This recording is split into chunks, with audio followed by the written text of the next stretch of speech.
যাত্রা রঙ্গ তরঙ্গ, যাত্রা রঙ্গ তরঙ্গ, যাত্রা রঙ্গ তরঙ্গ।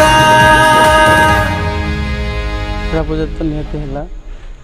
ଦର୍ଶକ କହିବେ ଭଗବାନଙ୍କର ଉପରବାଲାର ଆଶୀର୍ବାଦ ନରହିଲେ କିଛି ହେଇପାରିବନି। ତରଙ୍ଗ ନାଁଟା କାହିଁକି ବାଛିଲେ? ରଙ୍ଗ ତରଙ୍ଗ କିଛିଟା ମାନେ ବର୍ଷକ 12 ମାସର କିଛି ରଙ୍ଗ ତରଙ୍ଗ ମାନେ କିଛି ସବୁ ବର୍ଷକର ଯେତିକି ମାସ ଅଛି ସେଇଭଳିଆ ଟାଇପ୍ର ଗୀତ ଆମେ ଆଣୁଛୁ। ତା ସହିତ ସବୁକିଛିର ଭରିପୂର୍ଣ୍ଣ ସବୁ ରଙ୍ଗ ତରଙ୍ଗ ମାନେ ସବୁକିଛି ରଙ୍ଗ ତରଙ୍ଗ ଭଳିଆ ଲାଗୁଥିବ ଯେମିତି ପାଟିଟା, ସେଥିଲାଗି ରଙ୍ଗ ତରଙ୍ଗ। ଯାତ୍ରା ରଙ୍ଗ ତରଙ୍ଗ, ଯାତ୍ରା ରଙ୍ଗ ତରଙ୍ଗ, ଯାତ୍ରା ରଙ୍ଗ ତରଙ୍ଗ, ଯାତ୍ରା ରଙ୍ଗ ତରଙ୍ଗ, ଯାତ୍ରା ରଙ୍ଗ ତରଙ୍ଗ, ଯାତ୍ରା ରଙ୍ଗ ତରଙ୍ଗ। ଜଲିଉଡ଼ରେ ଅଲରେଡ଼ି ମୋତେ ପରିଚୟ ସୃଷ୍ଟି 20 ବର୍ଷ ହେଲାଣି ଅଛି। ଜଲିଉଡ଼ ବି ମୋତେ ପରିଚୟ ଦେଇଛି, ବଲିଉଡ଼ ବି ମୋତେ ପରିଚୟ ଦେଉଛି। ପ୍ରଡ୍ୟୁସ୍ ଫିଲ୍ମ ଲାଇନ୍ରେ ଥିଲି, ଫିଲ୍ମ ପ୍ରଡ୍ୟୁସର କରୁଥିଲି, ଇଭେଣ୍ଟରେ ବି ଅଛି, ଆଜି ବି ରହିଛି। କାଲି ବି ଯାତ୍ରା ଯେଉଁ ଆସିଲି, ଯାତ୍ରାରେ ବି ଯଦି ମୁଁ ଗୋଟେ ଭଲ ମାଲିକ ହେଇକି ସକ୍ସେସଫୁଲ୍ ହେଇକି କରେଇ ପାଇଲି, ସମସ୍ତଙ୍କର ଯଦି ଦୁଃଖ କଥା ବୁଝିପାରିକି ଯଦି ଠିକ୍ ଠାକ୍ ବର୍ଷ ସାରା ଯାଇକି ମାନେ ବାହାରିକି ଯିବା ଆଉ ଆସିଗଲା ପର୍ଯ୍ୟନ୍ତ ଯଦି ସମସ୍ତଙ୍କର ମାନେ ସବୁ କଳାକାର ଟେକ୍ନିସିଆନ୍ ଯଦି ଫୁଲଫିଲ୍ କରିପାରିବି, ତାହେଲେ ମୁଁ ଗୋଟେ ଭଲ ମାଲିକ ହେଇ ବାହାରିଲି ବୋଲି ଭାବିବି ନିଜକୁ। ଯଦି ନ କରିପାରିଲି ତାହେଲେ କି ମାଲିକ ହେଲି? ପ୍ରଡକ୍ସନ୍ ହାଉସ୍ର ଆଇଡ଼ିଆଟା ଆପଣଙ୍କର ନା ରଞ୍ଜିତାଙ୍କର? ନାଇଁ ଆମର ପ୍ରଡକ୍ସନ୍ ହାଉସ୍ ଆମ ଦୁଇ ଜଣଙ୍କର ମତରେ। ଆମର ଯେହେତୁ ଆର୍ର ଅଛି, ଦୁଇ ଜଣଙ୍କର ମତ ଅଛି, ସେମିତି ନାହିଁ। ସିଙ୍ଗିଲ୍ ହାତରେ ତ ଗୋଟେ ହାତରେ ତାଳି ବାଜିଲାଣି, ଦୁଇଟା ହାତରେ ନହେଲେ କ'ଣ ବାଜେ? ସେଇ ଅନୁଷ୍ଠାନର ମାନେ ପ୍ରଫିଟ୍ଟା ରଞ୍ଜିତା ନେଇଯିବେନି ତ ତାଙ୍କ ହାତକୁ?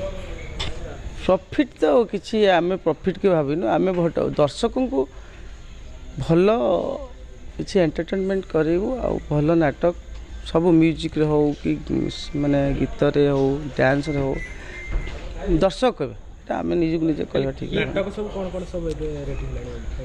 ନାଟକ ତ ମାନେ ଗୋଟେ ଆମର ନାଟକ ହେଇଛି ରଙ୍ଗଲ ତୋତେ ତରଙ୍ଗ ଟାଣ।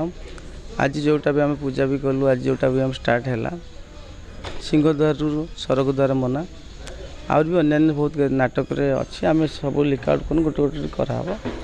ଏଇ 4-5 ଦିନ ଭିତରେ ସବୁ ଲିକ୍ ଆଉଟ୍ ହେଇଯିବ, ସମସ୍ତେ ବି ଜାଣିବେ। ଅଲିଉଡ଼ରେ ରିଟର୍ନ ସେମିତି ନଥାଏ ବୋଲି ସବୁ ମାନେ ଯାତ୍ରା ଦୁନିଆକୁ ଫେରିଯାଆନ୍ତି, ଏଇଟା କ'ଣ ସତ? କ'ଣ ମାନେ କହନ୍ତି ଯେ ଅଲିଉଡ଼ରେ ସେମିତି ରିଟର୍ନ ନଥାଏ, ତ ସେଥିପାଇଁ ଯାତ୍ରା ଦୁନିଆକୁ ସବୁ ଫେରିଯାଆନ୍ତି? ନାଇଁ ସେମିତି କିଛି ମାନେ ନୁହେଁ, ସେଇଟା ନୁହେଁ। ଯେତେବେଳେ ଯେଉଁଟା କେତେବେଳେ ସବୁ ଫିଲ୍ମ ବି ମାନେ ଖରାପ ହେଉନି, ସବୁ ଫିଲ୍ମ ବି ଭଲ ହେଉନି। ଯେଉଁଟା ଯେମିତି ଷ୍ଟୋରି ନେଇକି ଯାହାର ଚାଲିଛି ସେମିତି, କାହିଁକି ସବୁ ମାନେ ଅଲିଉଡ଼ ହଉ ଜଲିଉଡ଼ ସମସ୍ତେ ଭଲ, ସମସ୍ତେ ସମାନ, କେହି ସମସ୍ତଙ୍କ ପୋଷ୍ଟ ଅଛି। ଆପଣ ଯାତ୍ରା ଆର୍ଟିଷ୍ଟ ସିରିଏଲ୍ ଆର୍ଟିଷ୍ଟକୁ ଏତେ କାହିଁକି ମାନେ? ନାଇଁ ମୁଁ ସିରିଏଲ୍ ଆର୍ଟିଷ୍ଟ ସବୁ ରଖିନି ତ।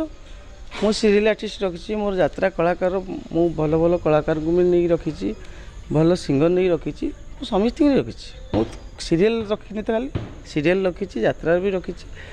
ମୁଁ ସମସ୍ତଙ୍କର ସମାନ, ମୁଁ ସମସ୍ତଙ୍କୁ ଭଲ ପାଏ, ସମସ୍ତଙ୍କୁ ସମାନ କରି ରଖିଛି। କେତେ ଆଶା ରଖିଛନ୍ତି ଯାତ୍ରା ପାର୍ଟି ଚାଲିବ ବୋଲି? ବହୁତ, ସେଇଟା ମୋଠୁ ଦର୍ଶକ ଯେତେ ଭଲ ପାଇବା ଦେବେ, ଦର୍ଶକ ଯେମିତିଆ କରିବେ ଆମର ସେତିକି ସେଇ ଲେବୁଲ୍ରେ ଯିବ। ଆମେ କର୍ମ କରି ଚାଲିବା, ଫଳକୁ ଆମେ ଆଶା କରୁନୁ, ଫଳ ଉପରବାଲା ତାହା ଦେବ। ଆଉ ଶେଷରେ ଖାଲି ବୁକିଂ କେମିତି କରିବେ? ନାଇଁ ବୁକିଂ ତ ମୋର ଗୋଟେ ନମ୍ବର, ଆମର ମାନେ ମୋ ନିଜ ନମ୍ବରରେ ମୁଁ ଦେଇଛି। ମୁଁ କୌଣସି କାହା ଥ୍ରୋରେ ବୁକିଂ, ଆମର କୌଣସି ମ୍ୟାନେଜର୍ ଅଛନ୍ତି, କିନ୍ତୁ ସବୁ ଡାଇରେକ୍ଟ କଣ୍ଟାକ୍ଟ ମୋର, ଯେଉଁଟା 9437271000 ନମ୍ବର ଅଛି, ସେଟାରେ କଲ୍ କଲେ ତ ଡାଇରେକ୍ଟ ହିଁ ମୋତେ ସାଙ୍ଗେ କଥା ହେବେ। ଆଉ CDA ସେକ୍ଟର 10 ଆମର ଅଫିସ୍ ହେଲା, ସେଇଥିରେ ହିଁ ଡାଇରେକ୍ଟ କଥା ହେଲେ କଥା ହେବେ।